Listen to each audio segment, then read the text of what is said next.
By the start of spring, Steve and Chrissy's slate roof is still not finished. 10 months in, the build is badly behind schedule. To make up for lost time, Steve needs more hands on deck. So a visit from his brother Marty quickly turns into an artisan working bee. We used to work together as a family with our dad. We all had complementary skills. Yeah. So I actually still miss that 30 years on. Yeah. We like romantic houses, eh, Marty? Yeah. Yes, we do. Yeah. Why would you do anything else? Hard to say. It's got to have your heart in it, doesn't it? Yeah, exactly. Don't get taken in by Steve's modesty. He's a genius. And at design, the whole show, visualisation, and the completion of it. And Steve's got a very good wife, working away, financing all this. Yeah. Us dreamers do need a good woman. Yes, we do. We need one sensible person who actually interfaces with the world out there and brings home some money. Yeah. It takes 4 months to finally complete the slate roof, 13 weeks longer than Steve anticipated. Yes, I'm pleased with it. It's such a relief to have it done. Choosing this roof has cost Steve and Chrissy dearly. But to see it finished, with the slate tiles neatly layered like fish scales, I'm convinced it's been money and time well spent. You know, as regards the time it takes and how to fix the budget, blah, blah, blah, blah, well, we won't know till further down the track, and hopefully we won't regret spending so much time on the roof. But it's done now. Steve and Henry are now turning their attention to the joinery, handcrafting the tall, distinctive windows so characteristic of the American Gothic style. Go. Trying to lift the whole scaffold. Right, so far so good. Oh, boy. Business, Steve. Yes, sir. I think every apprentice in the world would kill for this job. You get to learn everything, you know, and most chippies, they don't learn how to build windows or learn how to do certain aspects of the job that would just be subcontracted out. Working for Stevie, I get to learn everything. Henry's been excellent, very, very dedicated to the job, and as have I. I think we could do it with a third person. Affording a third person is another matter. A year into the build, delays have taken their toll on Steve and Chrissy's budget. Ever-present dog. And today, Steve and Chrissy are taking drastic measures to raise some much-needed cash. Shut up. They're selling the shepherd hut they've been living in for the past 2 years. We're going to sell it because, you know, as always is the case, things cost more and bring some money to get the house and us through Christmas. He really feels the financial pressure, but he's also really pragmatic and really believes you don't cut corners to meet your budget. You find extra money to do what you want. I feel sad about it going because we actually lived in it. It was built for us to live in, and it was a wee bit of me. It was my little retreat from the world. It was my little bedroom on wheels. Use these fat ones at the back. We can use these thin ones of his at the front if need be. Although the quick sale is $5 grand short of their asking price, the $20,000 paid is a much-needed cash injection. And they do have somewhere else to sleep.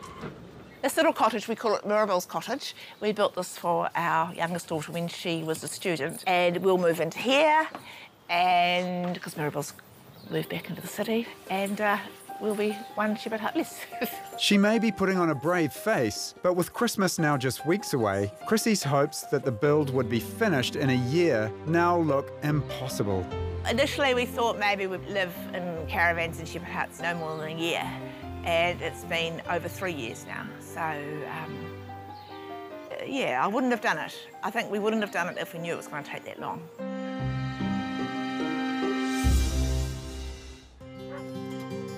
It's been 3 years since Steve and Chrissy decided to pursue their dream of crafting an American Gothic home. But constant delays have taken the romance out of the build for Chrissy. And now they're strapped for cash, so Steve's taking time out from the house build, turning to his sideline business of making shepherd huts to sell. I'm worried their fairy tale house has become a burden. Lovely to see you. It's been a while, hasn't it? It has. Yeah, we've done a few things since you were here last. Just a little bit. This looks absolutely charming, Steve. You're very sweet. And we're starting to see the whole language of the American Gothic coming out. Very good. Well said. Yeah. Yeah, I'm glad you said that. It's there. That's what I'm trying to do. Yeah, no, it's very clear. Yeah. It's very clear to me. So, Steve, let's cut to the chase. What's happening is that you're having to build to make money, to pay for what? Materials, labour, Yes. the whole bit? Yes, we are. Oh.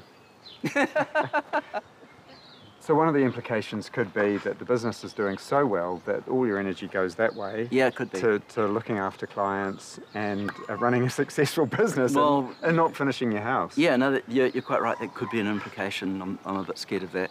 Yeah, it's all a challenge, Yeah. but we're doing it anyway because we're passionate for this, and I can't be bothered living in this world without doing what I feel passionate about. Yeah. And you're still enjoying it. Hell yeah. I can feel it. Yeah, because I am. I can see how much time Steve's been putting into crafting the decorative details.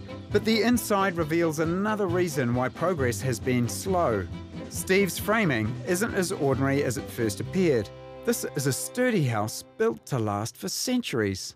Gosh, not many houses built like this these days, Steve. Yeah, if you've got 600 centres, which is normal, and you bring it into 400, well, maybe you've got another 3 or 4 sticks of timber in the floor structure, which isn't, it's not too fast. Pretty so it's very robust. strong. Yep. Partly that's why we can put a slate roof on this house, because the frame's so strong. You're a real traditionalist, aren't you? And you're in for the long haul. I mean, this build, you want to be really permanent.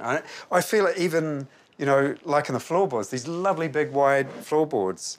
What are these made of? This is American Oregon. It's demolition from some 14 by 2 beams out of I think it was out of a factory building or a big warehouse in Tauranga. And at the end of summer, before it starts getting damp again, we'll turn these all over. So they're drying out? Yeah, they're drying out. In the house upside down?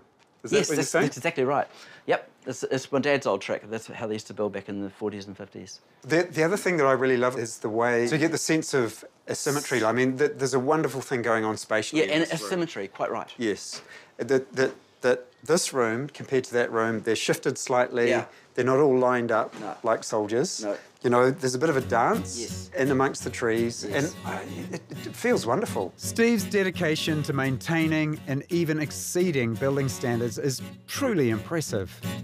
Which is why I'm stumped about a material he's using that definitely doesn't fit with the American Gothic aesthetic. You know, I really noticed all this plywood cladding outside. Why? I was hoping you wouldn't notice that, but it's kind of obvious, isn't it? When we bought this property, it came with a big stack, some 40 or so sheets of very good quality exterior cladding ply.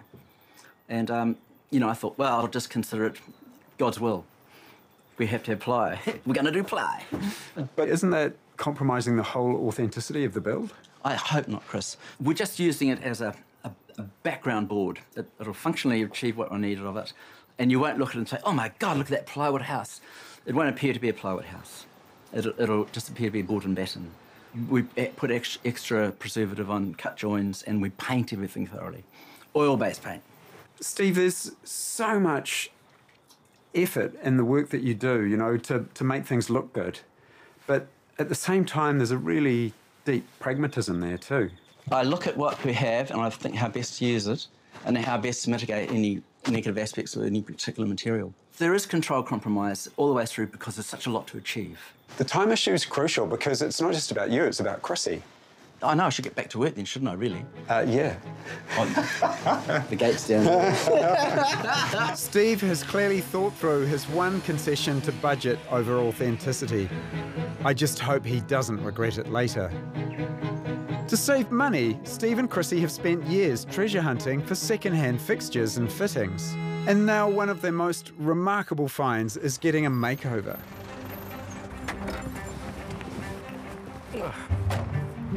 Okay, Mark. G'day, Steve. How you going? Pretty good, pretty good. Metalworker Mark Galbraith has been making iron axles for Steve's shepherd huts for years. What do you got here? Good old cast iron work. I know, don't you love cast iron? Steve hopes he can restore an antique Victorian balustrade he found on the internet, so he can use it on his Juliet balcony. Nice shiny metal.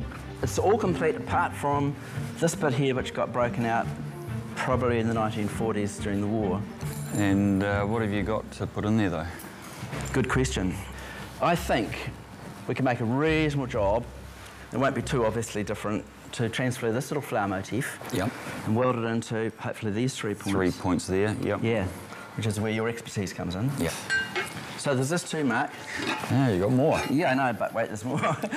And it goes like this. Da-da-da. That's a beautiful piece. If you look at it closely, you'll see it's got a V and an R. Yeah. So we presume, I'm sure we're right, that's Victoria Regina. Oh, okay. Which is Queen Victoria. Yeah, cool. So this is genuine Victorian stuff. The Victorian period. It's a long period of time, and beautiful things were made. Very delicate floral casting on this. It's very feminine. And I like it a lot. Wow, brilliant. There you go. It's always been there, I'd say. Yeah. Yeah. It's not too hot. No.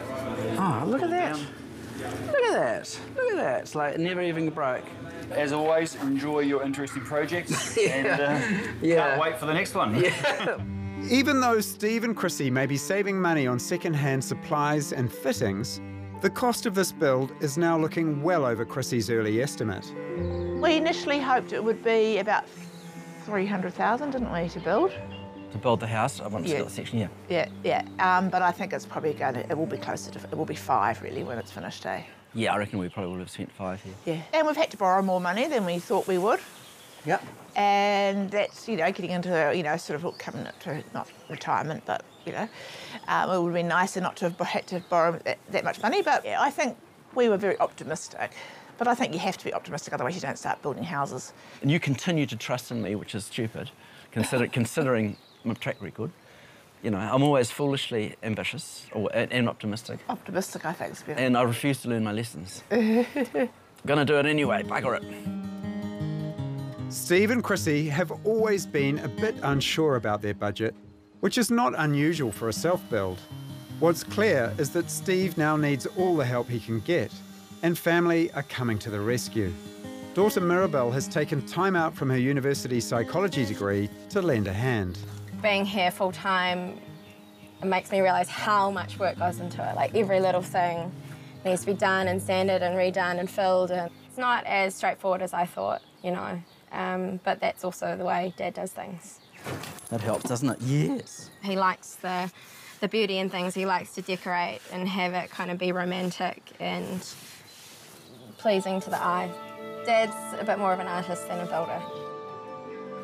Son Reuben is spending his spare time helping build the shepherd huts and giving a much-needed boost to morale. I have to have a look to see how straight these are too. Well, Dad's most recent creation, the house up on the hill next to us here, I think will be one of his finest works.